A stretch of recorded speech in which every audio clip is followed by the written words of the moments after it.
दादाजी अब आदित्य को सूर्य देव को जल चढ़ाने से जुड़ी सारी बातें बताने जा रहे थे। देखो बेटा आदित्य, हमारे वैदिक काल से ही उगते सूर्य को जल का अर्घ देने की परंपरा है।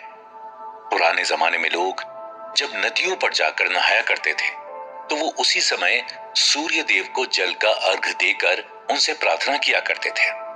धीरे धीरे ये परंपरा अगर खत्म नहीं हुई तो कम जरूर हो गई, मगर आज फिर से लोग अपनी संस्कृति से वैदिक कल्चर से जुड़ रहे हैं और सूर्य को जल देने की शुरुआत कर रहे हैं। लेकिन समस्या सिर्फ एक ही है कि ज्यादातर लोगों को इसकी पूरी जानकारी नहीं है।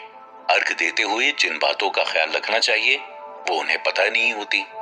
जैसे तुमने भी शुरुआत तो की है, लेकिन तुम्हें इसके सही समय का और सही तरीके का पता नहीं है। हाँ दादू, अब आप मुझे सबसे पहले ये बताइए कि सूर्यदेव को किस समय और कैसे जल चढ़ाना चाहिए।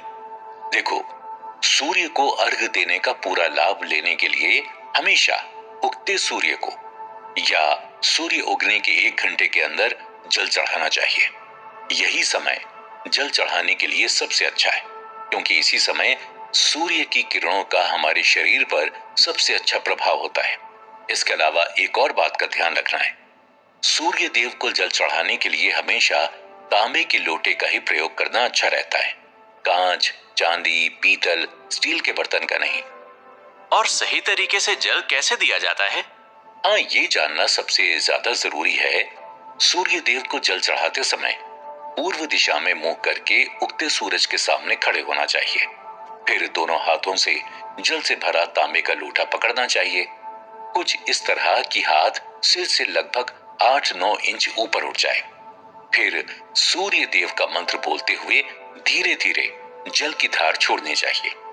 एक बात का और ध्यान रखना है, जल चढ़ाते समय सूर्य की किरणें जल को पार करके शरीर पर पड़नी चाहिए। इससे हमें बेहद फायदा होता है। हमारी फिजिकल और मेंटल हेल्थ भी अच्छी होती है और हमें प्रॉस्पेरिटी भी मिलती है।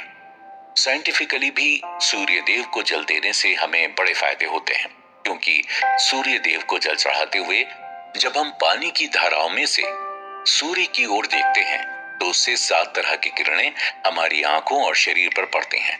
इन अलग अलग रंगों की रोशनी से हमारी आंखों की हेल्थ अच्छी होती है, उनकी रोशनी बढ़ती है, शरीर का भी एनर्जी ऑरा सही हो जाता है। सूर्य चिकित्सा शास्त्र में कहा गया है कि जो लोग रोजाना सूर्य को सही तरीके से जल देते हैं उनको कभी भी आंखों के और स्किन के रोग नहीं होते। इसके अलावा सूर्य से मिलने वाला विटामिन डी हमारी हड्डियों को मजबूत करता है। अथर्ववेद के एक मंत्र में कहा भी गया है कि सूर्य औषधि बनाता है, वो अपनी किरणों से प्राणियों को अच्छा स्वास्थ्य देता है। दादू, अगर किसी वजह से रोज जल ना दे पाए तो क्या कोई ऐसा दिन है जिस दिन सूर्य देव को जरूर जल देना चाहिए? हाँ है, रविवार सूर्य देव का ही दिन है। इस दिन जरूर जल देना चाहिए। इसके अलावा हिंदू पंचांग के अनुसार हर महीने की षष्ठी तिथि यानी कि छठी तिथि भी सूर्य देव की तिथि है। इस दिन सूर्य देव के व्रत उपवास किए जाते हैं। नॉर्थ इंडिया में किया जाने वाला छठ पर्व सूर्य देव का ही पर्व है। ज्योतिष के अनुसार सूर्य देव को शुक्ल पक्ष की सप्तमी तिथि भी प्रिय है, इसलिए कोशिश करनी चाहिए कि हर रविवार, छठी तिथि और शुक्ल पक्ष की सप्तमी को नहा धोकर सूर्य देव को जरूर अर्घ दिया जाए। दादू, एक बात और बताइए, जल देते हुए कौन सा मंत्र बोलना चाहिए? मुझे किसी मंत्र का ज्ञान नहीं था, इसलिए मैं सूर्य देव की जय हो बोल देता हूँ। सूर्य देव के बहुत से नाम हैं, जैसे भास्कर, रवि, दिनकर, भानु और तुम्हारा नाम आदित्य भी सूर्य देव का ही नाम है।